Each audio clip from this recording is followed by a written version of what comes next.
దేశ ఉపరాష్ట్రపతి రాజీనామా నేపథ్యంలో జరగనున్న నూతన ఉపరాష్ట్రపతి ఎన్నికలపై కాంగ్రెస్ పార్టీ ప్రొద్దుటూరు ఇన్ఛార్జ్ ఇర్ఫాన్ బాషా స్పందించారు. ఇండియా కూటమి తరపున రిటైర్డ్ జస్టిస్ సుదర్శన్ రెడ్డి పేరును ఉపరాష్ట్రపతి అభ్యర్థిగా ప్రతిపాదించిన నేపథ్యంలో ఆయనకు అన్ని పార్టీల మద్దతు లభించాలనే అభిప్రాయం వ్యక్తం చేశారు. పాత్రికేయుల సమావేశంలో ఇర్ఫాన్ బాషా మాట్లాడుతూ రిటైర్డ్ జస్టిస్ సుదర్శన్ రెడ్డి అత్యున్నత న్యాయస్థానంలో చీఫ్ జస్టిస్గా పనిచేసిన అనుభవం కలిగిన వ్యక్తి.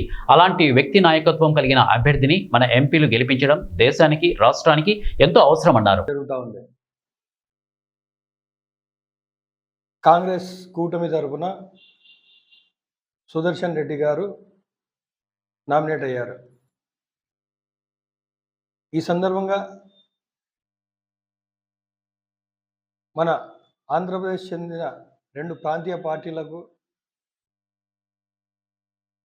కోరుకునేది ఏంటంటే,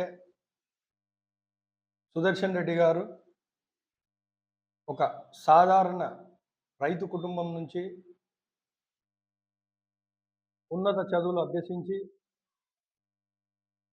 దేశంలోని అత్యున్నత న్యాయస్థానాల్లో జస్టిస్గా పనిచేయడం జరిగింది. మన రాష్ట్రంలో హైకోర్టు జస్టిస్ లాగా, అలాగే సుప్రీంకోర్టు జస్టిస్ లాగా, చీఫ్ జస్టిస్ లాగా కూడా గువాహటిలో పనిచేశారు. మన రాష్ట్రంలో ఉండబడిన ఎంపీలు మన తెలుగు గడ్డ మనకు ఎంతో గర్వకారణం. ఇలాంటి అభ్యర్థులను గెలిపించడం మనకే చాలా విశిష్టత తీసుకొస్తుంది. విధంగా ఈరోజు పార్టీలకు అతీతంగా, వర్గాలకు అతీతంగా